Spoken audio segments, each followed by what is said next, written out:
So, you're Houdini. By this time, you've achieved more fame than probably was ever even thought possible for a magician. He's one of the most famous figures alive, but something's happened.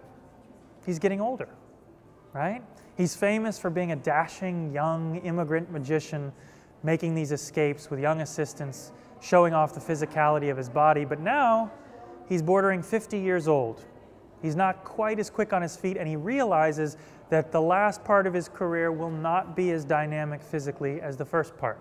So what do you do? Where do you go from here?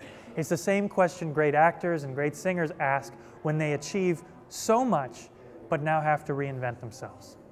Well, if you're Houdini, you go on a crusade against an emerging religion, spiritualism.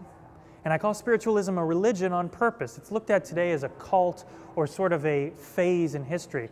But at that time period, people believed in spiritualism as a faith.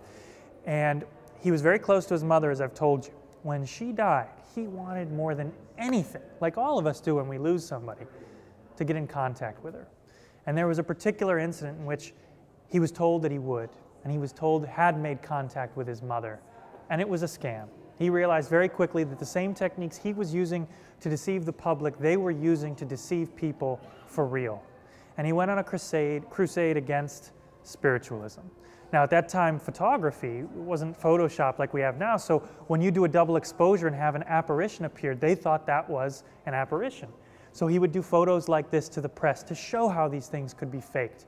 As you see on this wall over here, he did lots of experiments showing how these things could be faked. His show would be into 3 parts: escapes, magic, and a spiritualist expose. He would do seances and then explain how they were done. He would attend famous seance meetings and then announce himself as Houdini and expose the mediums for what they were, just frauds.